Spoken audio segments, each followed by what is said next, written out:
Good morning, Luzon, Visayas at Mindanao, ka-coffee. Ito, may hamon si Pangulong Bongbong Marcos dito kay Dong Xi, no? Kay dating Presidente Rodrigo Roa Duterte. Kasi itong usapin ng secret agreement, ka-coffee, confirmed na. Totoong mayroong secret agreement, sabi ng Chinese Embassy dito sa Pilipinas. Umamin na sila mismo kay Pangulong Bongbong Marcos. Mayroong agreement ang administrasyon ni Digong sa administrasyon o sa gobyerno po ng China. So dahil given na yan, ka-coffee, nag-i-exist na yung agreement na yan, hinamon ni PBBM. Handa na akong harapin siya, itong si Digong, no? Kahit palamura yan, kahit malutong kung magmura itong si Digong kay PBBM, handa akong harapin siya, handa akong mag-sit down kami pag-usapan yan. At maging nga yung pag-deliver ng mga dokumento na yan, yung sinasabi ni Digong na dumating na sa kanya yung mga dokumento na yan ipadala mismo yan kay PBBM. Personally ipadala mismo yan, wag kay DOJ, wag sa kung saang agencies, diretso kay PBBM at aaralin niya mismo yung mga agreement na yan na pinasok ni Digong at ng gobyerno ng China. Kasi malinaw, ka-coffee, na nagtaksil talaga dito si Digong. Nag-trader talaga dito si Digong. Siya lang nakakaalam di ba? Dapat dumaan sa Senado yan kasi sila yung bubusisi sa agreement na yan itong mga kasunduan na yan, pero sinolo ni Digong at kinonfirm mismo ng China yan. Hindi na sila pwede makapag-deny dyan. Nanguna si Harry Roque nag-deny, sabi niya may gentleman's agreement, and then unti-unti bumawi. Tapos sabi ni Digong ng isang araw sa press con niya, walang ganyang agreement. Sabi ng Chinese Embassy, umamin sila, meron kaming agreement sa panahon ni Digong. Ayan, nasa balita, ka-coffee, ng Manila Bulletin. Ngayong gabi lang po yan, Marcos ready to talk to Duterte on alleged secret WPS or West Philippine Sea deal with China. Kahit bastos si Digong, haharapin siya ni PBBM dyan. Diba? Pero ako, kung tatanungin ako, ayoko na humarap si PBBM dyan kay Digong kasi baka duraan nga siya dyan diba? Sobrang bastos ni Digong baka harap-harapan siya, duraan siya, bastusin siya, murahin siya. Yung the way niya murahin ng malulutong, no? Yung PI mo ng napakalutong, baka gawin niya yan ang harapan kay PBBM Mas masakit yan, ka-coffee, kapag ginawa ni Digong ng harapan o ng personal kay PBBM. Actually, maling-mali ito si Digong At si Amy Marcos, okay lang sa kanya, kapatid niya, minumura-mura siya. Diba? President Marcos told former President Rodrigo Duterte that he was willing to sit down with him to talk about his alleged secret deal with Chinese President Xi Jinping on the West Philippine Sea. Hindi na ito usapin, ka-coffee, kung meron agreement o wala Si PBBM mismo confirmed, convinced na siya na totoong may agreement si Digong at ang gobyerno ng China dahil ang Chinese Embassy, umamin mismo yan nagsinamo nila yan Marcos said this after China confirmed that the so-called gentleman's agreement was made during the administration of his predecessor. So, paano niya lilinisin yan? Paano diskarte na naman ang gagawin nila yan? So, sa nakikinita natin, the way magtrabaho itong kampo ni Digong, itong grupo nila Harry Roque, ililihis nila yung issue na yan. Yan, gagawa na naman ng mga bagong issue. Halimbawa yung issue dyan sa Davao del Norte. Yan, bubuhayin na naman nila yan. Kasi yung issue nila sa Pulburon, hindi nagwo-work Yung mga fake documents nila na kunyari PDEA forms, hindi nag-work yung mga yan So, gagawa na naman yan para malihis itong issue. Kasi ang style ni Digong, paligoy-ligoy paikot-ikot yan Ayaw puntuhin directly. Ano ba talaga yung issue? Ano ba talaga yung problema? Sa interview po sa Manila-based reporters dyan sa Washington, D.C., President said he wanted to clarify if there really was such an agreement, its supposed content, and why it is claimed to have been kept in secret.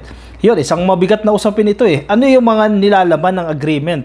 Ano yung mga kondisyones? Diba? Parang pinabigyan ang teritoryo natin So now, with the confirmation of the Chinese Embassy, we now know there was a secret agreement. Secret agreement na to, hindi na to gentleman's agreement. Kasi ang gentleman's agreement, medyo katanggap-tanggap pa nga minsan yan kapag hindi mo tinago. Pero kung gentleman's agreement na yan, pero tinago ninyo yan dahil unconstitutional o labag sa batas yan, problematic yan. Mukhang secret agreement na ang nangyari dyan. And si PBBM, convinced siya, secret agreement talaga yan. Now, the second question that I have is, what is contained in the second agreement? He told reporters on Friday, April 12. Ano ba ang pinangako ni Duterte, ng Duterte administration sa China? Yan. Ito na, magkakabulgaran na. Actually, sana OP na mag-handle ng investigasyon na ito O kahit hindi na idaan ng House of Representatives yan o ng Senado yan, do pwede naman nila gawin yan dahil karapatan nila yan in aid of legislation.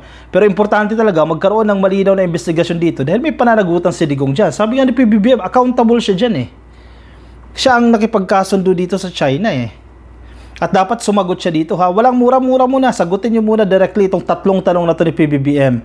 Ano yung pinangako niya sa China? Ngayon lang tayo nakakatiyak na meron pala talagang agreement, sabi ni PBBM. Tawag nila is gentleman's agreement, tawag ko dyan, secret agreement. According to Marcos, he is baffled by the secret agreement that his predecessor is alleged to have made with Xi over the Ayungin Shoal.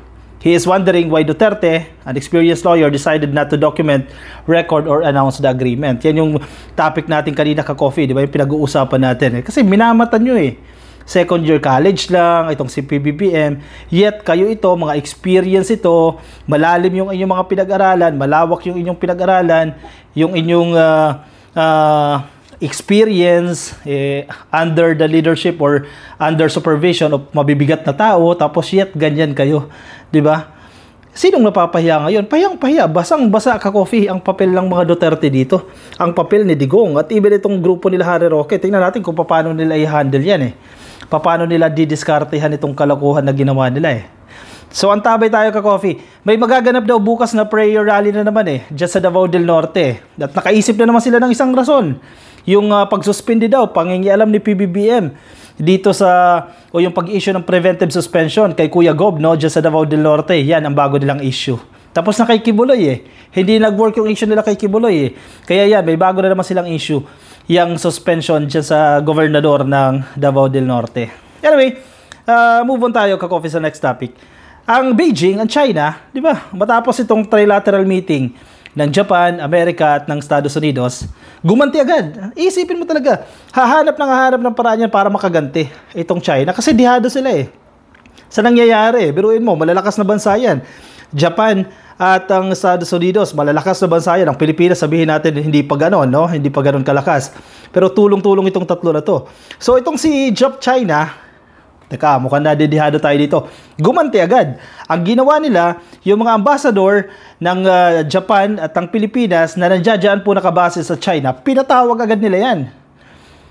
Beijing summons Philippines, Japan envoys over negative summit remarks. Ayan, nasa balita rin ito ng Global Nation. Nasaktan sila dito sa trilateral meeting na yan.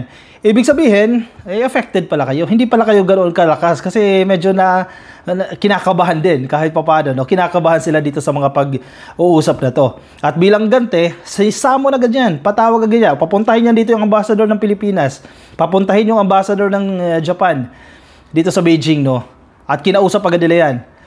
China on Friday summoned the ambassador of the Philippines and the Japanese diplomat over what it called negative comments from the trilateral meeting and other engagement on Thursday between Washington, Manila, and Tokyo. Kinabahan talaga siya dyan sa meeting na yan, itong China. The United States and its allies have been building up their militaries to counter what they see as a growing threat from China in such areas as the busy waterway of the South China Sea around Taiwan.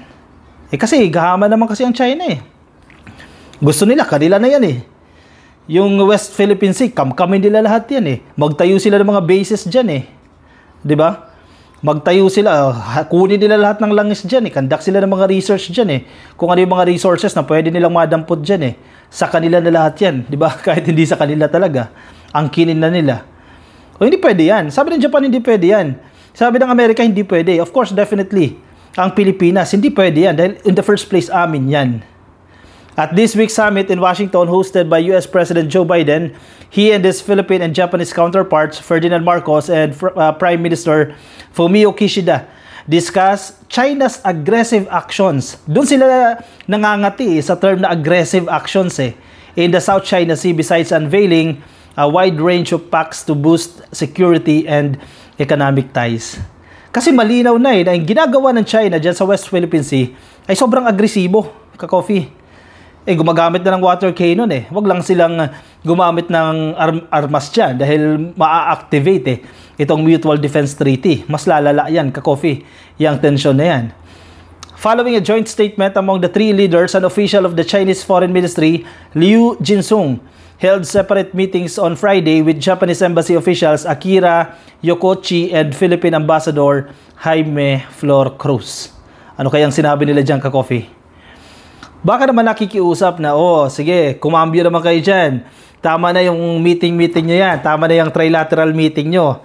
Diyan sa Estados Unidos, magsiuwi na kayo. Daw po uwi na ka-coffee. 13. Ngayon, o bukas, pauwi na ang ating presidente dyan. So baka yun ang hinihiling nitong mga opisyal na ito ng China, no? Tama na yan. Ano ba yung ginagawa nyo dyan? Kasi medyo nasasaktan na ang China dyan. Malakas ang China. Totoo, malakas ang kanilang military. Pero kapag pinagtulungan sila ng international community, baka tumiklop din sila dyan, di ba? Hindi naman hindi ka mabubuhay, di ba? No man is an island, di ka nga. Kailangan mo ng tulong ng international community dito. Ayan, kabado sila dyan. Paano ipagtatanggol ni Digong yan? Paano ipagtatanggol ni Harry Roque yan? So, antay tayo. Kasi mga pro-China yung mga yan eh. Sabi nga ni Digong eh, mas gusto ko, mas love ko ang China kesa sa Amerika. So, syempre, yung mga bata nila dito sa Pilipinas, manggugulo na naman yan. Diba, gagawa ng mga narrative yan para sirain itong desisyon ni PBBM. Questionin itong foreign policy ni PBBM na pakikipag-ugnayan dyan sa Estados Unidos. Kasi ang paniniwala nila, sabi ni Digong, ang nagdidikta talaga ng foreign policy natin o sa usapin dyan sa West Philippine Sea ay ang Amerika. Yan ang kanilang narrative, yan ang kanilang paniniwala dyan. Pabor sila sa China. Kaya galit sila sa Amerika. Kaya kine-question nila itong mga desisyon ni PBBM. Expected naman natin sa kanila eh. Kasi controlling itong mga to eh. Hindi kasi sila nakaupo. Hindi nila makontrol si PBBM kaya nagkakaganyan yung mga yan. Diba? Kaya gusto nila impeach agad yan eh para mag-iba ng narrative eh. Kasi pag na-impeach nila si PBBM, papasok si Sara Duterte. Si Sara Duterte, control ng tatay niya. Control ni Digong yan. So, ang magdidikta dyan, ang magiging tatay yung presidente dyan, ang utak dyan ay si Digong. Pro-China yan. Yung foreign policy niyan, mag-iiba yan, mag-shift talaga yan. Mula sa Amerika, iikot yan. Papuntang China, magiging totally pro-China yan. Ayan na naman. Tutulugan na naman itong mga problema na to. Kamkamin na naman yung mga teritoryo natin. Yan yung mangyayari dyan. So, wag natin hayaan na mamutawi ito, mabuhay itong panawagan nila na i-impeach ang presidente. Kasi hindi nila mapagre-resign si PBBM kasi tama yung ginagawa. So doon sila sa route na i-impeach si PBBM. Ang grounds nila, betrayal of public trust. 'Di ba? Palabasin na marami ng mga Pilipino ang ayaw na kay PBBM kasi magiging magiging dahilan yan para ma-impeach nila. Kaya yan ang ginagawa nila, yan prayer rally. Bukas meron sila diyan sa Davao del Norte, mag-prayer rally na naman sila dyan. Hindi na para kay Kibuloy. Kasi hindi na umipek yan kay Kibuloy eh. Para naman kay Governor Hubahib. Yan naman ang gagawin nila dyan sa Davao del Norte. Itong si Alvarez, isa dito sa maingay ka-coffee sa usapin na ito eh. Nagpapalakas eh. Kasi mag-election na ulit eh. O siya, sige. Anong comment dyan ka-coffee? Anong masasabi nyo? I-share ang inyong opinion. Ang inyong reaction dyan sa ating comment section para mabasa rin po ng iba nating mga ka-coffee. At kung kayo po ay nasa YouTube ngayon nakikinig, attendance check ko tayo dyan ka-coffee. Please like lang po itong video na yan. At baka di pa kayo nakasubscribe, please click lang po yung subscribe dyan po sa YouTube. At kung nasa Facebook naman po kayo, pasuyo na lang din ka-coffee ha. Please click lang po ng like and follow dyan sa Facebook. At i-share nyo ang inyong opinion. At kung if hindi mang kalabisan ka-coffee, i-share nyo na rin po itong video na to. Alright, ako magpapaalam na sa inyo ka-coffee. Maraming salamat po sa sumama sa akin. Ingat po kayo. Kita-kits ulit tayo bukas ka-coffee ha. Live stream natin everyday. Alas 10 po ng gabi. Yan, alas 10 Philippine time po yan. Medyo ngayon, di lang tayo naka-live no, pero late upload tayo. Maraming salamat po sa inyo ka-coffee. Ingat po kayo ha. Nasaan man po kayong panig ng daigdig. Paalam. Bye-bye.